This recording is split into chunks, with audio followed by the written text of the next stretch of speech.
Shpërthimet e fruthit në mbar botën kanë vënë në alarm edhe autoritetet shëndetësore në vendin tonë. Vetëm gjatë muajit mars 2025 në Fier janë identifikuar 9 raste tek fëmijët e pavaksinuar. Sipas mjekes epidemiologe Anila Moçi, rasti i parë i konfirmuar ka qenë një fëmijë i cili pas qëndrimit 2 javor në Itali është kthyer i infektuar, pasi prindrit e tij kishin refuzuar bërjen e vaksinës kundër fruthit.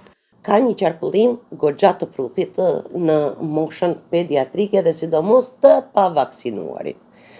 Siç e dini dhe juve, një individ që të mbrohet nga sëmundja e fruthit duhet të ketë bërë 2 vaksina, një në moshën 12 muajsh dhe një në moshën 5 vjeç, që të krijojë imunitet, por ka dhe raste të cilët nuk arrin ta krijojnë këtë imunitet. Mjekja epidemiologe pohon gjithashtu se vaksinimi mbetet mbrojtja më e sigurt ndaj kësaj sëmundje, duke kundërshtuar zërat se vaksina kundër fruthit shkakton autizëm. Debati i autizmit unë ndihem jo mirë që është thënë e stërthën. Është në shumë vite më përpara. Nëse kishim një artikull që tregonte për 8 fëmijë, ka artikuj të tërë, ka OBSH-ja, CDC-ja, institutet e në të gjithë botën e kanë vërtetuar që autizmi nuk shkaktohet nga vaksina e fruthit.